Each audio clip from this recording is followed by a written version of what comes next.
విద్యార్థులు ఉన్నత లక్ష్యాలను ఏర్పాటు చేసుకొని వాటి సాధన కోసం నిరంతరం శ్రమించాలని జిల్లా కలెక్టర్ వల్లూరి క్రాంతి అన్నారు. సంగారెడ్డి పట్టణంలోని అంబేద్కర్ స్టేడియం సమీపంలోని శివాజీ నగర్లో ఉన్న షెడ్యూల్ కులాల బాలికల వసతి గృహాన్ని జిల్లా కలెక్టర్ వల్లూరు క్రాంతి శుక్రవారం రాత్రి ఆకస్మిక తనిఖీ చేశారు.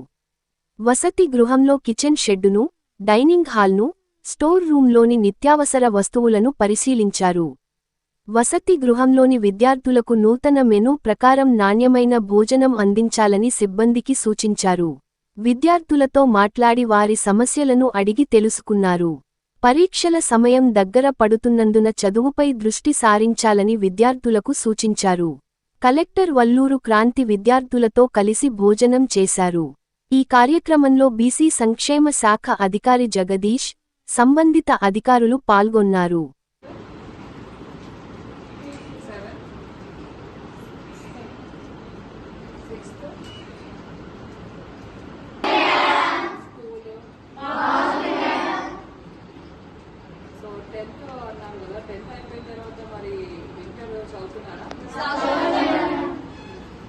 మరి ఇంటర్ అయిన తర్వాత సో మరి ఫ్యూచర్ ఏమవ్వాలనుకుంటున్నారు? ఎవరైనా చెప్పారా? ఇందాక చెప్పారు ఇద్దరు కలెక్టర్స్ అవుతామని చెప్పారు. మిగతా వాళ్ళు చెప్పాలి. ఎవరైనా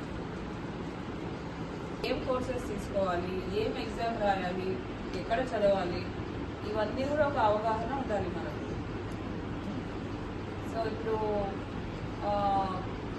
ఒక అమ్మాయి చెప్పింది, నేను చాలా చోట్ల వెళ్తుంటాను కానీ ఎవరు కూడా ఇంతవరకు నాకు లాయర్ అని చెప్పలేదు. But very good, it's a very good profession. చాలా డిమాండ్ ఉన్న ప్రొఫెషన్. మహిళా లాయర్స్ రిక్వైర్మెంట్ కూడా ఉంటుంది. డాక్టర్, ఎందుకు డాక్టర్ అవ్వాలి?